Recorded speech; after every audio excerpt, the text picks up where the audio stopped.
Dans le cadre du mois de la francophonie, nous vous accueillons à cette entrevue inspirante avec une femme franco-ontarienne visionnaire et engagée. Je suis Sonia Bellil, chargée de projet de l'Association des communautés francophones de l'Ontario, Stormont, Dundas et Glengarry, et animatrice pour cette entrevue inspirante avec la francophonie qui dessine le monde de demain, une série proposée dans le cadre du mois de la francophonie. La QSDG est un organisme rassembleur de Stormont, Dundas et Glengarry. Elle offre des services communautaires, culturels, récréatifs et économiques novateurs au sein d'une communauté fière et diversifiée. Avant de débuter, nous voulons reconnaître que nous avons le privilège aujourd'hui d'être sur un territoire ancestral Mohawk et que nous voulons reconnaître toutes les contributions des Autochtones dans le passé, le présent et le futur. Et parce que nous sommes en virtuel, nous rendons hommage à tous les peuples autochtones à travers le Canada. Nyawen. Aujourd'hui, nous avons le plaisir de recevoir la secrétaire générale à la Commission canadienne de l'UNESCO, Rhoda Muse. Canadienne d'origine somalienne, vous vous êtes donné pour mission de défendre les intérêts des personnes sous-représentées et défavorisées. Votre mission est d'être un agent de changement plaidant aujourd'hui pour un avenir meilleur. Secrétaire générale de la CC UNESCO, c'est une agence qui sert de tribune au gouvernement et à la société civile en vue de promouvoir la participation des organismes et des individus aux activités de l'UNESCO dans les domaines relevant de son mandat, sur l'éducation, les sciences naturelles, sociales et humaines, ainsi que la culture et la communication et l'information. Une agence des Nations Unies qui vise à construire un avenir caractérisé par la paix, l'équité et la durabilité. Madame la secrétaire générale, bonjour. Bonjour, merci de m'accueillir aujourd'hui dans votre tribune. Il me fait vraiment plaisir d'être ici. Avant d'aller plus loin, j'aimerais dire que je vous rejoins d'Ottawa, qui est situé sur les territoires de la nation Anishinaabe-Algonquin. Donc, il me fait vraiment plaisir d'être avec vous aujourd'hui. Merci. Si nous débutions notre entretien en parlant de vous, vous avez occupé différents rôles de leader communautaire. Quand est-ce que votre passion pour la justice sociale a commencé et quel cheminement cette passion vous a-t-elle permis de prendre? J'ai été éduquée dans une école privée catholique et déjà toute petite, je me battais, je voyais l'orphelinat, il y avait un orphelinat. Je trouvais cela injuste qu'il n'y ait pas, que ces enfants-là n'aient pas des parents. Je voyais aussi des traitements, je ne dirais pas que les traitements de ces enfants-là étaient mauvais, mais le manque d'affection. Plus tard, dès que je voyais quelque chose qui me dérangeait, une question d'injustice, cela me touchait beaucoup.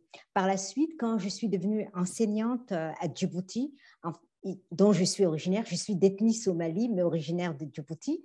Donc, quand j'étais enseignante, j'avais des élèves qui n'avaient pas beaucoup de moyens pour acheter des livres ou qui n'avaient pas beaucoup de moyens pour participer à certaines activités.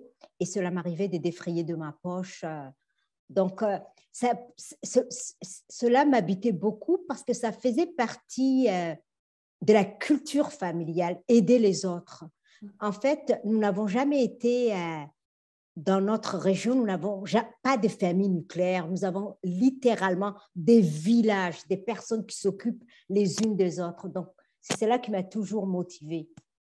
Et par la suite, quand je suis arrivée au Canada, j'ai travaillé au Trésor de mots. D'ailleurs, je pense que vous avez la même patronne que moi. Oui, en effet. J'ai été embauchée au Trésor de mots qui était un centre d'alphabétisation. Et ce qui était surprenant, c'est que Mme Céline Baillargeon-Tardif, qui est aussi la directrice générale de la FOSDG, m'a embauchée sans que je n'ai aucune expérience canadienne.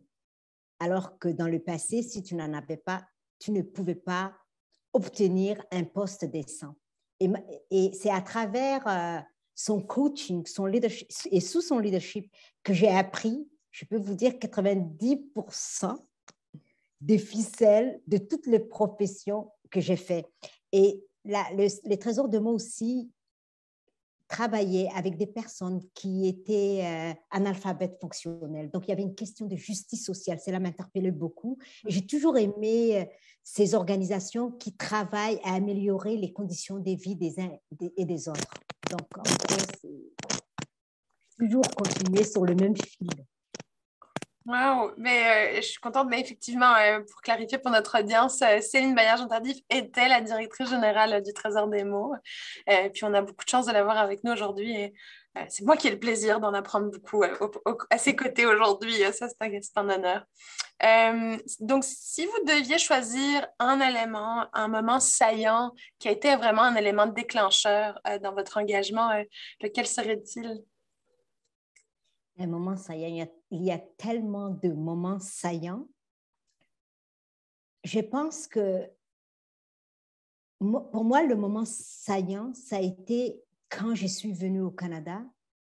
Je trouvais que c'était un pays où on pouvait réaliser ses rêves, mais où on pouvait en même temps que réaliser ses rêves, où on pouvait aussi aider les autres à réaliser leurs rêves. Donc ça, mon arrivée, vraiment, j'ai vu qu'il y avait beaucoup de potentiel, beaucoup de possibilités. J'étais très ouverte à tout, à toutes les expériences. J'étais vraiment très positive. Je pense que ça m'a beaucoup aidée. J'avais une approche où j'apprenais. Je lisais beaucoup. À l'époque, il n'y avait pas d'Internet, mais je lisais tous les journaux. Il n'y avait pas un journal qui m'échappait. J'étais souvent à la bibliothèque. J'essayais d'apprendre là-dessus. La preuve, quand je commençais à avoir cette entrevue, pour me préparer à cette entrevue sur l'alphabétisation, au départ, je me disais, comment cela se peut qu'il y ait des gens analphabètes au Canada? Donc, il a fallu que je me rende dans les bibliothèques pour apprendre qu'il y avait des enjeux, surtout dans le monde rural, et puis que l'analphabétisme pouvait être aussi de l'analphabétisme fonctionnel. Des fois, on pouvait être à l'université. Aujourd'hui, on appelle ça difficulté d'apprentissage, mais à l'époque, on n'avait pas cerné non plus cet aspect-là. Donc, pour moi, je trouve que mon arrivée au Canada a été un moment vraiment pivot dans ma vie et dans la voie que j'ai prise. Wow. Vous avez occupé différents rôles de leadership communautaire, mais aussi au niveau des gouvernances. Moi, j'aimerais savoir quelles sont les grandes leçons apprises, Madame la Secrétaire générale, au travers de ces différents postes. Si vous pouviez partager avec nous ces quelques leçons. Je trouve que ce que j'ai le plus apprécié et que je continue à apprécier, c'est les humains, le capital humain. On se sent petit quand on est autour de plein de gens qui ont des compétences, des expériences, des vécus diversifiés. On sent qu'on est un pion dans tout ça. Et c'est justement, j'ai toujours apprécié être un tout petit morceau de cet ensemble. Je pense que c'est important. Quand on est dans une position de leadership ou qu'on est dans une position ou qu'on est impliqué dans une activité, je pense qu'il faut laisser la place aux autres, considérer, apprendre des autres. Je trouve que c'est ça qui fait notre richesse. Parce que quand on est à l'écoute de l'autre, c'est là qu'on acquiert et qu'on acquiert beaucoup, qu'on apprend de l'autre et qu'on avance. Parce qu'on est une somme de connaissances, on est une somme d'expériences, on est une somme de vécus. Donc, c'est donner l'espace à ceux-là que je retiens et que j'ai beaucoup retenu dans le passé. C'est très important pour moi. Merci. J'étais prise par ce que vous disiez. J'en perds mon fil. Moi, ma question, c'est sur ça serait davantage sur le leadership féminin dans nos communautés, mais aussi en gouvernance. Comment est-ce que vous envisagez la place de la femme dans le leadership? Je pense que les femmes sont des leaders naturels. Par exemple, je prendrai un exemple assez particulier parce que ce ne sont pas toutes les femmes qui sont des mères. Mais est-ce que vous imaginez que pendant 9 mois, il y a un être qui grandit dans un être? Donc, c'est déjà, on a des responsabilités déjà à ce niveau-là, physiologiquement. Donc, je pense que il y a quelque chose en nous, chez les femmes, qui fait qu'on a ces leaderships naturels, on veut prendre soin des autres, c'est très naturel. on veut, on travaille toujours à l'amont et à l'aval. On a cette capacité. On a cette capacité d'écouter, on a cette capacité d'avoir de l'empathie, on a cette capacité d'accepter aussi les situations qui sont dures, on a de la résilience. Donc, pour moi, je pense que les femmes sont des leaders naturels. Et quand on leur donne la possibilité de prendre leur place, parce qu'il faut se rendre compte aussi qu'il y a des barrières systémiques qui font que le leadership féminin, des fois, est entravé. Mais quand on leur donne l'espace, c'est naturellement qu'elles prennent leur place. Merci beaucoup.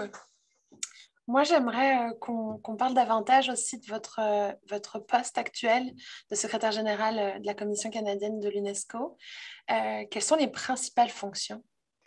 Donc, pour la Commission canadienne pour l'UNESCO, c'est vraiment un pont entre les Canadiens et puis le travail vital de l'UNESCO. Donc, nous mettons en œuvre toutes les priorités, les activités, les grandes initiatives de l'UNESCO. On travaille beaucoup justement à mettre en œuvre l'agenda 2030, comme vous le savez, l'agenda sur le développement durable, ainsi que nous travaillons aussi dans les cadres de la Déclaration des Nations Unies pour les droits du peuple autochtone et puis la stratégie à moyen terme de l'UNESCO. Donc, on travaille avec beaucoup d'instruments normatifs. Notre principal rôle, justement, c'est de porter la voix des Canadiens à l'échelle nationale et internationale. Nous servons aussi de courroie entre diverses instances internationales, nos ministères ici au Canada, et puis aussi les Canadiens. Donc, on travaille beaucoup à faire reconnaître à faire reconnaître vraiment des enjeux canadiens, mais aussi on travaille au niveau des désignations. Nous avons les régions biosphères, nous avons les géoparcs, nous avons les mémoires du monde. Donc, tous ces éléments-là demandent à ce qu'il y ait des processus pour les faire désigner. Donc, on a des comités spécifiques. Nous travaillons, nous collaborons et nous réalisons nos activités à travers un large éventail de réseaux. On a un réseau jeunesse, on a la coalition des municipalités inclusives, on a les régions des biosphères, on a les géoparcs. C'est immense, les villes créatives. Donc, c'est mettre ensemble toutes ces interventions et tout cela contribue vraiment à l'agenda 2030, le programme 2030 à l'horizon de 2030 pour le développement durable. Donc, c'est extraordinaire. Je pourrais vous parler toute une journée de ce que nous faisons. Donc, c'est vraiment la mobilisation des connaissances. On a les chaires UNESCO, on a les réseaux des écoles UNESCO. Je ne peux pas rendre compte de la somme des connaissances, d'intelligence et des savoirs qui sont mobilisés. Nous travaillons beaucoup sur la décolonisation, sur la réconciliation. Nous avons des relations exceptionnelles avec le peuple autochtone parce que nous reconnaissons leur droit à l'autodétermination. Nous travaillons ensemble avec beaucoup de respect et en ce moment, nous sommes en train de travailler sur la décennie internationale des langues autochtones. Comme vous le savez, les langues autochtones sont très liées à la culture, à la science, à beaucoup d'éléments qui font les identités autochtones. Donc, tous ces éléments-là sont très importants pour nous. Merci infiniment, Rhoda. Et puis, vous mentionnez quelque chose, vous avez mentionné des notions qui sont essentielles, mais une mention importante, le développement durable. La CFOSDG s'active pour promouvoir et mettre en œuvre des initiatives qui s'inscrivent dans les objectifs de développement durable. Ces objectifs sont au cœur de l'agenda de l'UNESCO. Les États, la société civile, incluant les organismes communautaires et les entreprises, s'emparent progressivement de cette feuille de route ambitieuse. Et puis d'ailleurs, je le mentionne pour notre audience, nous avons eu notre première entrevue de la série qui était justement sur le thème des objectifs de développement durable avec son Excellence Bob Ray.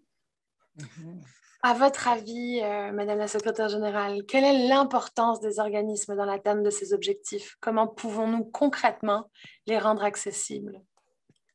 Mais vous savez, il y a l'objectif 17 qui parle des partenariats pour la réalisation des objectifs.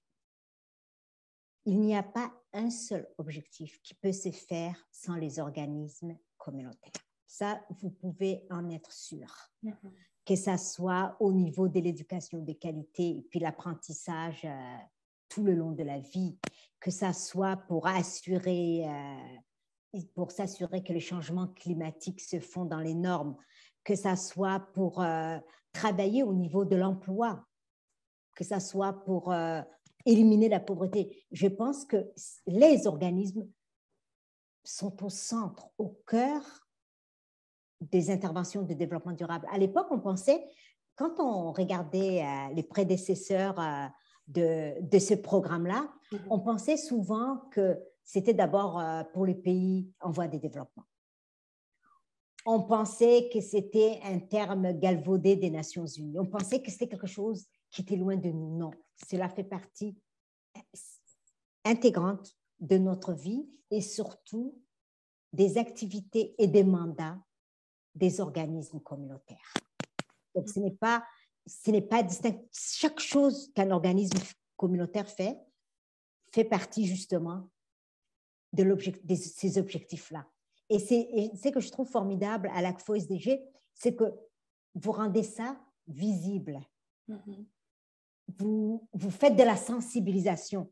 Et un des défis que j'ai trouvé dans le cadre de mon travail, c'est qu'au Québec, par exemple, que ce soit les ODD, les objectifs de développement durable, ou que ce soit le mandat de l'UNESCO, c'est très connu parce que c'est la nature de la façon dont le Québec, que ce soit les gouvernements, les institutions éducatives ou la société civile travaillent ensemble, qui fait que ce sont des éléments que tout le monde connaît, les gens sont très familiers avec. En dehors du Québec, ce n'est souvent pas aussi bien connu. Et je pense que ce que la FOSDG est en train de faire est très important et je serais vraiment intéressée à développer un partenariat avec vous pour mieux faire connaître cela dans le milieu peut-être francophone en situation minoritaire. Et merci infiniment. Puis l'invitation est entendue et reçue. Mais vous le mentionnez, les organismes de la francophonie au Canada et dans le monde démontrent un engagement envers les objectifs de développement durable. Moi, ma question, c'est si vous deviez donner un conseil à ces organismes, une première étape, un premier pied à mettre à l'étrier en ce qui concerne la prise de conscience générale qui est en train de se faire, que vous mentionnez d'ailleurs quand vous parlez de l'évolution des objectifs et du premier agenda qui a été dans un premier temps lancé. On le voit, il y a une prise de conscience qui est généralisée. Quel serait le conseil pour les organismes francophones qui se positionnent aujourd'hui? Moi, j'encourage toujours le partenariat. Je trouve ça très important parce que quand on est en partenariat, c'est qu'on est très conscient que l'union fait la force. C'est des ressources mises ensemble, c'est des connaissances qu'on mobilise et qu'on met ensemble. Donc, définitivement, moi, je recommanderais aux organisations de travailler en partenariat, que ce soit avec nos conseils scolaires, pour que les jeunes soient sensibilisés, que ça soit aussi avec des partenaires qui couvrent d'autres aspects, par exemple des objectifs de développement durable. Des fois, par exemple, regardez, par exemple, si on prend l'objectif 3 qui parle du travail décent, de la croissance économique, tout ça, OK, on travaille vers l'objectif 1, qui est pas de pauvreté. Donc, vous voyez ça. Donc, si un organisme qui travaille au niveau de la pauvreté ou un organisme qui travaille au niveau de l'égalité entre les genres travaillent ensemble, ils peuvent couvrir pas mal d'éléments ensemble. Donc, moi j'adore la collaboration. Et la commission, c'est un réseau des réseaux. Donc, c'est vraiment la nature de l'UNESCO aussi, c'est ça. On parle de solidarité, de collectif, de collaboration, tout ça. Donc, ce sera la première étape pour rendre vraiment cette vision des réalisations, des objectifs vraiment crédibles. Je vais oser une petite question là, avec ce que vous partagez avec nous. Comment est-ce que, si nous devions projeter dans 10 ans, donc on serait au lendemain de l'échéance de notre agenda 2030, selon vous, le chemin qui est déjà entrepris par le Canada, puis les différents efforts qui ont été réalisés, comment est-ce que vous voyez le tableau dans 10 ans? Vous savez, il ne nous reste que 8 ans, et 8 ans, ça passe très vite. On a beaucoup de retard, mais j'ose espérer que les objectifs de développement durable feront partie intégrante des préoccupations des jeunes. Si le jeune s'en approprie, je pense que là, il pourrait y avoir des avancées. Donc, j'aimerais que, pour moi, en 2030, surtout au niveau du changement climatique, j'aimerais que tout le monde, et puis je pense qu'on y travaille, sur toute la jeunesse, que la relève soit très consciente de l'importance de réaliser cet objectif-là, non seulement de le réaliser, mais de s'en approprier, d'en faire partie intégrante de leur vie. Vous mentionnez la jeunesse. Nous, à l'ACFO SDG, on a le privilège de voir une jeunesse engagée, animée et dynamique dans notre région. Et je suis certaine qu'ils vont apprécier cette entrevue. Avant de conclure, est-ce que vous auriez un conseil pour notre jeunesse? Oui, j'aurais un conseil. Moi, mon conseil, c'est lisez, apprenez et puis informez-vous bien, parce que je pense qu'il y a beaucoup de désinformation, qu'il y a des algorithmes qui peuvent mener les jeunes vers comment dirais-je, l'acquisition des connaissances qui ne sont pas correctes. Donc, je trouve que c'est très important que la jeunesse s'informe bien et puis aussi fasse preuve de leadership. Parce que pour nous, à la Commission canadienne pour l'UNESCO, c'est que les leaderships, on ne veut pas juste engager les jeunes. On veut qu'ils prennent leur place. On veut